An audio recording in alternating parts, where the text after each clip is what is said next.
4th, 2026, Thursday, June 4th. So it's 6:05 p.m. That's a good time for a lot of us old school fans.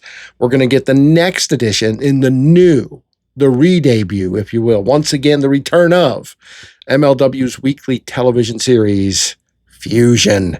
And last week, I gave an 8 out of 10. I thought it was very well done. I thought it was very entertaining. It's the kind of wrestling I want to see.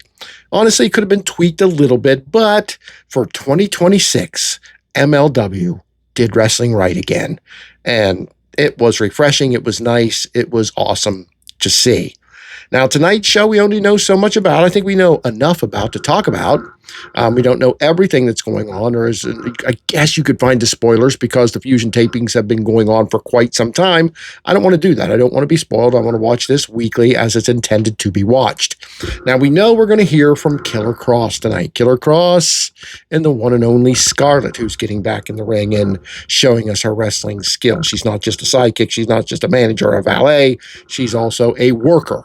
Once again, but Killer Kross is going to have something to say about the rude dude, Matt Riddle, signing the contract to face him for the world title, a title that Riddle once held, and that he wants back. And you know that there's no way Kross is just going to sign the paper without talking, without speaking, without filling us all full of knowledge about what this match might be. But as we prepare for that, and as we certainly going to hear from Killer Kross and Scarlett, we know that the one and only is going to be there to give us his view as well. I'm talking about Alex Hammerstone. Why do I say the one and only? Well, he's an MLW staple. He is a pillar, if you will, since so many people have wanted to popularize that term. But Alex Hammerstone has something to say about this. He doesn't like that Riddle signed his contract, doesn't like that he got to it before him somehow, and he's going to try to insert himself in the world title picture, as he should and has every right to do, in my humble or not so humble opinion. Hammerstone is the man in MLW, and I have no problem with him stepping up and saying, "Don't ignore me, you bastards." Then we're getting a world tag team title shot. The Good Brothers are going to face the Skyscrapers in a tables match. Now, if you know me, you know I'm not a big gimmick guy, but gimmicks have been a part of American wrestling for as long as American wrestling has existed. So the reason I'm not a big fan of it is that they're overdone, they're overplayed, they're over the top, and I trust Court Bauer, for now, and MLW to give us a nice gimmick match, a nice tables match that isn't that. I mean, if putting your opponent through a table is going to finish the match, and that's the stipulation, then all other kind of crazy over-the-top bumps should be ruled out.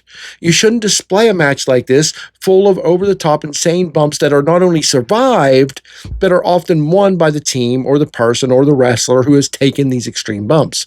Because the finish of the match is supposed to be an extreme bump. The sad thing about American wrestling today is that being put through a table really isn't all that extreme anymore, with the nonsense going on all over the country, Canada, Mexico as well.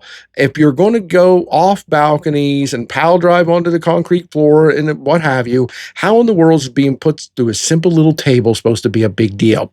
Well, it's up to companies like MLW to step it up and show us how something like that, how a bump like going through a table is a big deal again, because you can't have all the other insanity anymore. It's got to settle down. And when something big like being put through a table happens, should cause fans to rise to their feet and ooh and awe and wonder. If this match can do that, I'll gain even more trust that MLW is coming back to do things right.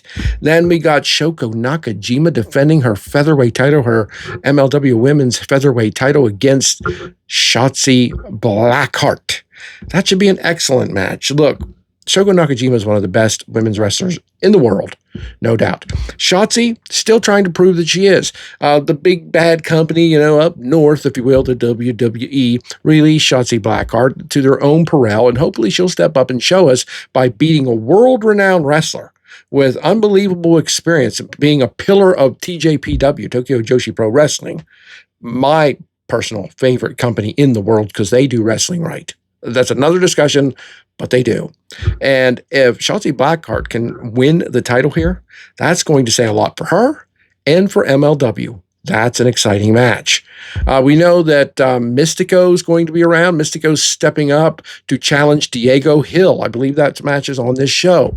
Diego Hill trying to prove he's the real deal and facing, like Shoko Nakajima, a world-renowned wrestler like Mystico. And if he can pull off a win, that's a big if, but if he can pull off a win, that'll shock the wrestling world, set this kid on a path to greatness, and prove that he's as legitimate as they come. That should be great.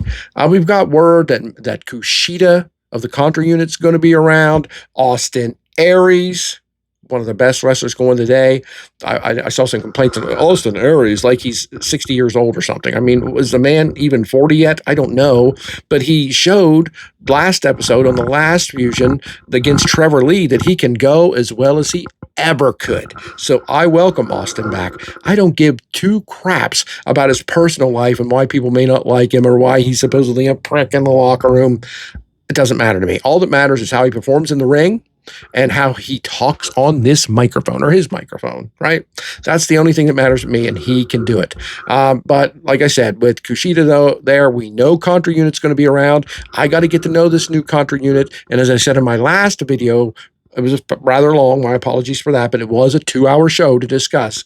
But like I said, if Contra Unit can be risen again to the top of this company and be a big deal once again, ML Fusion deserves a huge feather in the cap.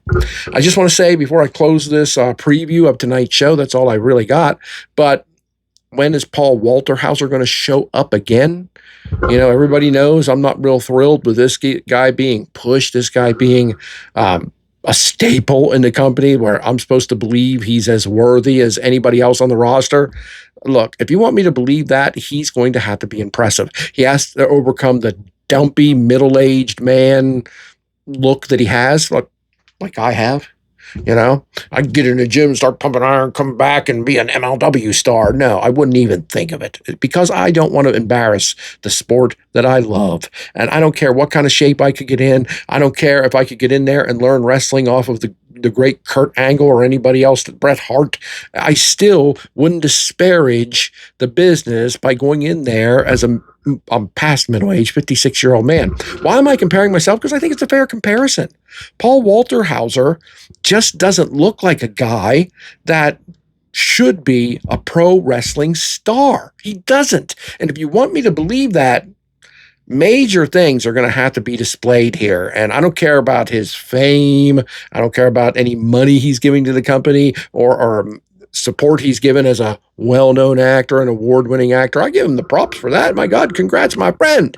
You did something amazing that I've never done and never will. Congrats for that. But you're coming into a sport I have loved longer than you have, longer than probably Court Bauer, because I imagine I'm older than him. You got to earn my respect big time. You don't have to. If people watching this, well, they have to. You know what I'm saying. If you want the wrestling snob to say MLW is the absolute best with a roster as good as anywhere else in the business, and they're damn close right now, then Paul Walterhauser needs to get out of the way, or he's got to become so damn impressive that I can't help but to embrace him and say, dude is legit.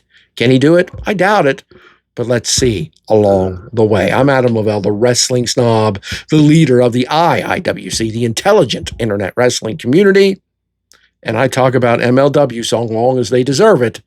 And after one episode, they have deserved it, and can they keep it up in episode 2? We'll see tonight.